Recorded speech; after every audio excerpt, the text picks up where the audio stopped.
بسم اللہ الرحمن الرحیم. ڈیئر اسٹوڈنٹس، ہمارا جو آپ کا اسٹوڈیو ہے وہ ہے قرآن مجید کا تعارف، جو آپ کو پیچھے بورڈ پر نظر آ رہی ہے، میں نے لکھ لیا ہے. قرآن مجید کا تعارف ہے ہمارا اسٹوڈیو ہے، جس پر ہم چند باتیں آپ کے سامنے رکھیں گے. ٹھیک ہے. قرآن مجید یہ اللہ تعالیٰ کی آخری کتاب ہے اور اس کو الہامی کتاب بھی کہتے ہیں، آسمانی کتاب یا الہامی کتاب. ٹھیک ہے. پریویس لیکچر میں بھی میں نے یہ بات آپ کو بولی تھی کہ اللہ تعالیٰ نے مختلف انبیاء پر مختلف کتابیں اور صحیفیں نازل کی. ٹھیک ہے.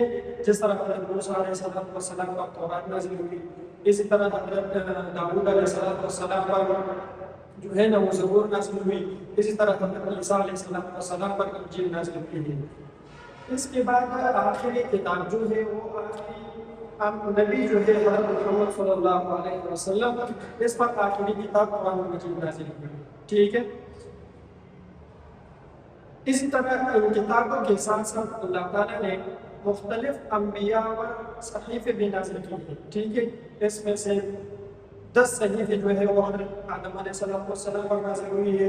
اسی طرح ایک اور پیغمبر گزرا ہے، اس کو حضرت شیس علیہ السلام کہتے ہیں، ان پر 50 صحیفے نازل ہوئی ہیں. اسی طرح ایک اور پیغمبر گزرا ہے حضرت ادریس علیہ السلام، ان پر 30 صحیفے نازل ہوئی ہیں. اسی طرح حضرت ابراہیم علیہ السلام پر 10 صحیفے نازل ہوئی ہیں.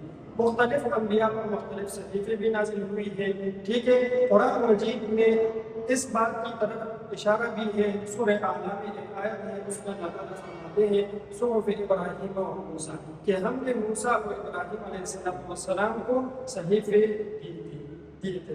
ٹھیک ہے. اب یہ جتنے بھی صحیفے ہیں اور جتنے بھی کتابیں نازل ہوئی ہیں یہ سارے منسوخ ہو چکے ہیں. جب قرآن مجید نازل ہوا تو اس کے ساتھ سارے جو شریعتیں تھی اور اس کے جتنے بھی احکامات تھے وہ منسوخ ہو گئے. ٹھیک ہے. وہ کتابیں بھی منسوخ ہو گئی اور وہ صحیفے بھی منسوخ ہو گئی ہیں. تو ان پر ایمان لانا یہ ہمارے عقیدے کا حصہ ہے. ہمارا ایمان ہے کہ وہ کتابیں نازل ہوئی تھی، صحیفے نازل ہوئی تھی، لیکن وہ منسوخ ہو چکی ہے. لیکن مسلمانوں کا عقیدہ یہ ہے، یہ عقیدے کا حصہ ہے کہ ان سارے کتابوں پر، ان سارے صحائف پر جو ہے مسلمانوں کا ایمان ہے. ان میں سے ایک کتاب ہے وہ قرآن مجید، جو ہمارا کتاب ہے وہ حضور صلی اللہ علیہ وسلم پر یہ قرآن مجید 23 سال میں نازل ہوئی اور اس کی ابتدا جو ہے وہ غار حرا میں ہوئی. آپ صلی اللہ علیہ وسلم کو غار حرا میں اپنے عبادت میں مشغول تھے کہ حضرت جبریل علیہ السلام غار حرا میں تشریف لائے اور پہلی وحی جو ہے وہ سورہ علق کی 5 آیاتیں نازل ہوئی. اقرأ اسم ربك الذي خلق خلق الإنسان من علق اقرأ وربك الأكرم الذي علم بالقلم علم الإنسان ما لم يعلم. یہ 5 آیتیں یہ پہلی وحی تھی جو آپ صلی اللہ علیہ وسلم پر غار حرا میں نازل ہوئی. اور یہ اس کے بعد 23 سالوں میں جتنی ضرورت تھی اتنی ضرورت کے مطابق آپ صلی اللہ علیہ وسلم جبریل امین علیہ السلام کے واسطے حضور صلی اللہ علیہ وسلم پر نازل کیا. تو یہ ٹوٹل تقریباً 23 سال میں قرآن مجید مکمل ہوا. ٹھیک ہے. اور یہ قرآن مجید میں مسلمانوں کے لیے پوری دنیا کے لیے ایک کیا ہے رہنمائی کی کتاب ہے، ہدایت کی کتاب ہے. اور مسلمانوں اور تمام جتنے بھی لوگ ہیں اس دنیا میں یہ تمام انسانوں کے لیے ہدایت کا ذریعہ ہے. ٹھیک ہے. قرآن مجید اسی طرح قرآن مجید میں جو ہے وہ ٹوٹل جو ہے پارے جو ہے وہ 30 ہیں. کتنے ہیں؟ 30 پارے ہیں اس میں.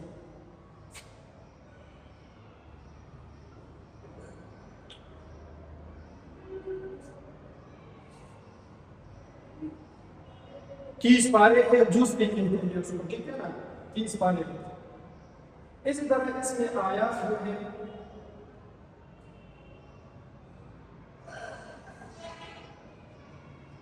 6666 تقریباً اتنی بنتی ہے. ٹھیک ہے. اس میں یہ آیتیں ہیں اور اس میں مکی اور مدنی صورتیں بھی ہیں. ایک تو اس پارے کی باروں کی شکل میں اس کی تقسیم ہے، اور دوسری تقسیم جو ہے اس کی قرآن مجید کی وہ سورتوں کی شکل میں ہے، ٹھیک ہے۔ اس میں مکی صورت بھی ہے اور مدنی صورت بھی ہے، ٹھیک ہے۔ مکی صورت کی تعداد جو ہے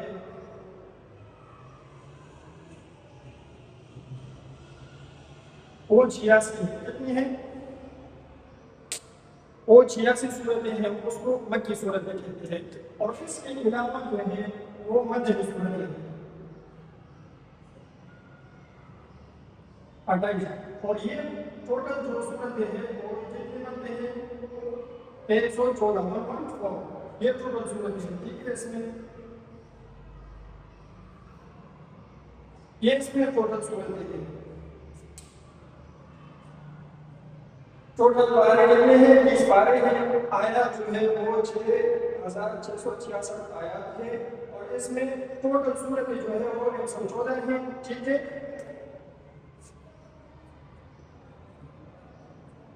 114 صورتیں ہیں ٹوٹل، اور اس میں مکی صورتیں جو ہے وہ 86 ہیں، اور مدنی صورتیں ہیں جو ہے وہ 28 ہیں۔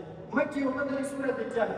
مکی صورتیں وہ ہے جب آپ صلی اللہ علیہ وسلم مکہ میں تھے، جو آیات یا جو قرآن کا جو حصہ آپ صلی اللہ علیہ وسلم پر نازل ہوئی ہے ان کو مکی صورتیں کہا جاتا ہے، اور جو مدنی صورتیں ہیں جب آپ صلی اللہ علیہ وسلم مدینہ میں تھے، جو آیات اور جو جتنی بھی صورت نازل ہوئی ہے ان کو مدنی صورتیں کہتے ہیں، ٹھیک ہے۔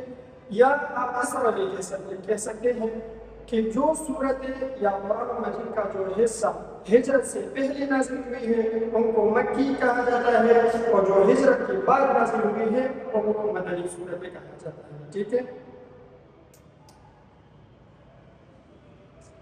اچھا، اس کے بعد دوسرا حصہ جو ہے وہ ہمارا ہے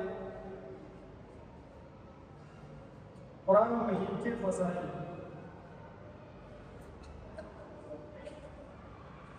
قرآن مجید کے فضائل بہت زیادہ ہیں، آپ لوگوں نے مختلف علماء کرام سے سنی بھی ہے، میں چند احادیث آپ لوگوں کے سامنے رکھ دوں گا۔ آپ صلی اللہ علیہ وسلم نے فرمایا، ایک روایت میں آیا ہے حضور صلی اللہ علیہ وسلم نے فرمایا، خیرکم من تعلم القرآن وعلمہ، بے شک تم میں سے سب سے بہترین شخص وہ ہے جو قرآن کی تعلیمات کو خود بھی سیکھے اور دوسروں کو بھی سکھائے، اور جو قرآن کو خود بھی سیکھے اور دوسروں کو بھی سکھائے، ٹھیک ہے نا۔ حضور صلی اللہ علیہ وسلم کا یہ ارشاد ہے۔ اچھا، ایک دوسری روایت میں حضور صلی اللہ علیہ وسلم نے فرمایا ہے کہ جتنے بھی بندے ہیں اللہ تعالیٰ کے، وہ اللہ تعالیٰ سے بہت کچھ مانگتے ہیں۔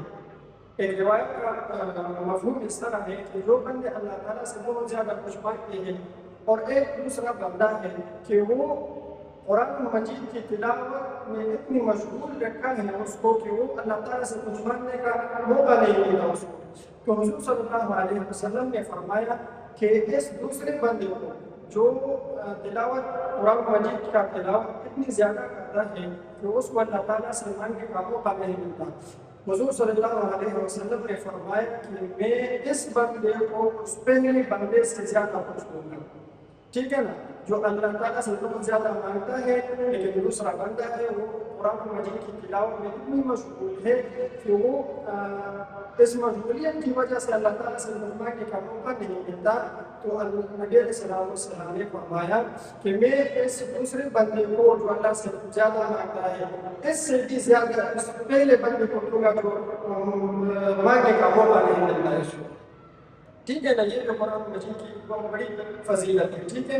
ایک اور روایت میں آتا ہے حضور صلی اللہ علیہ وسلم نے فرمایا، اقرأ القرآن ورتل كما كنت ترتل في الدنيا فإن منزلك عند آية تقرأها، ٹھیک ہے۔ حضور صلی اللہ علیہ وسلم نے فرمایا کہ حافظ قرآن کے لیے یا جو اس قرآن کی تعلیمات پر عمل کرتا ہے، ٹھیک ہے، اس کو قیامت کے دن کہا جائے گا کہ آپ اس قرآن کو پڑھتا جا اور جنت کے درجوں میں جو درجے ہیں جنت کے اس پر چڑھتا جا، آپ کی منزل وہاں پر ہوگی جہاں پر آپ کے قرآن مجید ختم ہوگی، ٹھیک ہے نا. یہ قرآن مجید کی بہت بڑی فضیلت ہے. اس کے بعد قرآن مجید کا یہ تو قرآن مجید کی چند روایت میں نے آپ کے سامنے پیش کی، چند حدیث میں آپ لوگوں کے سامنے پیش کی، ٹھیک ہے.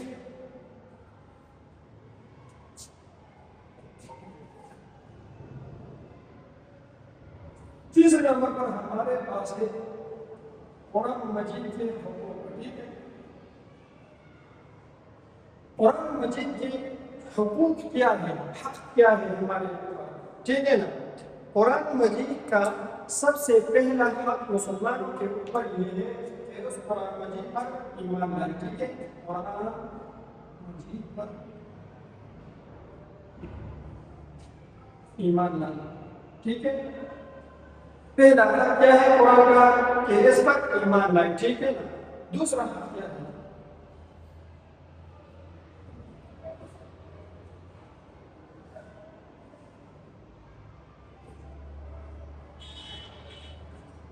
قرآن مجید کو پڑھنا، ٹھیک ہے نا. قرآن مجید کو پڑھنا، ٹھیک ہے. سب سے پہلے حق کیا ہے قرآن مجید پر ایمان لانا. دوسرا حق کیا ہے قرآن مجید کو پڑھنا، اس کی تلاوت کرنا، ٹھیک ہے. اور تیسرا حق کیا ہے اس قرآن کو سمجھنا.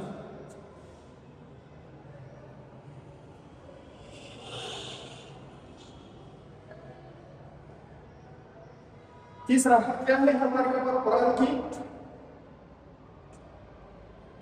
قرآن کو سمجھنا، ٹھیک ہے نا. پہلا ہے قرآن مجید پر ایمان لانا، دوسرا ہے قرآن مجید کو پڑھنا، تیسرا حق کیا ہے قرآن مجید کو سمجھنا، ٹھیک ہے نا. اور چوتھا حق کیا ہے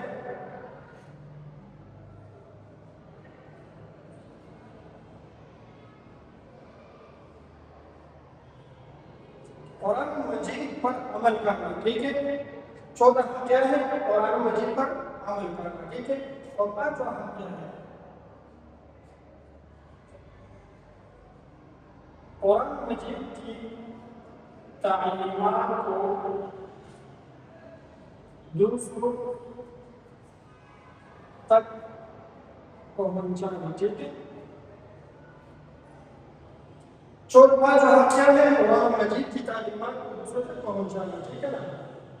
یہ 5 حقوق ہے قرآن مجید.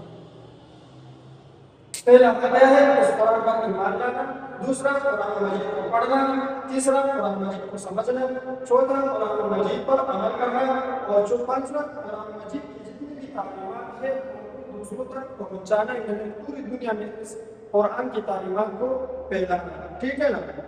اب اس قرآن مجید کے چند آداب ہیں، ٹھیک ہے. میں آپ کو لکھ لیتا ہوں.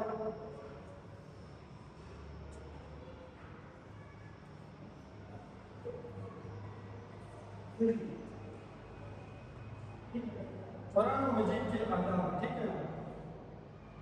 قرآن مجید کے آداب میں پہلا ادب کیا ہے اس کو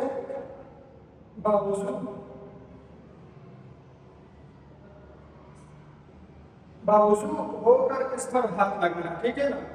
باوضو ہو کر اس پر ہاتھ لگنا، ٹھیک ہے. دوسرا ادب کیا ہے قرآن مجید کا تعوذ و تسمیہ پڑھنا، ٹھیک ہے نا. تیسرا ادب کیا ہے قرآن مجید کا وہ ہے ترتیب سے پڑھنا. ترتیب کا کیا مطلب ہے؟ ترتیب کا مطلب ہے کہ جب قرآن تجویدہ یعنی قرآن کو خوبصورت انداز میں پڑھنا، ٹھیک ہے. یہ چند قرآن مجید کے آداب میں سے ہیں، ٹھیک ہے. اچھا ایک چھوٹا حق میں آداب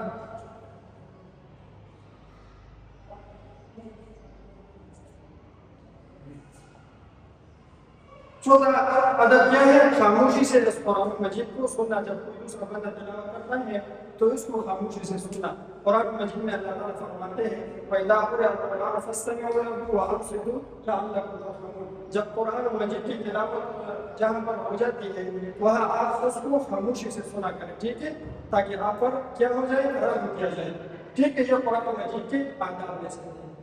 یہ جتنے بھی میں نے جو باتیں کہی ہیں آپ اس کو اس ویڈیو کو پھر غور سے دیکھیں، جو آپ کو جو مسئلہ اور جو سوالات جو میں آن لائن سیشن میں انشاءاللہ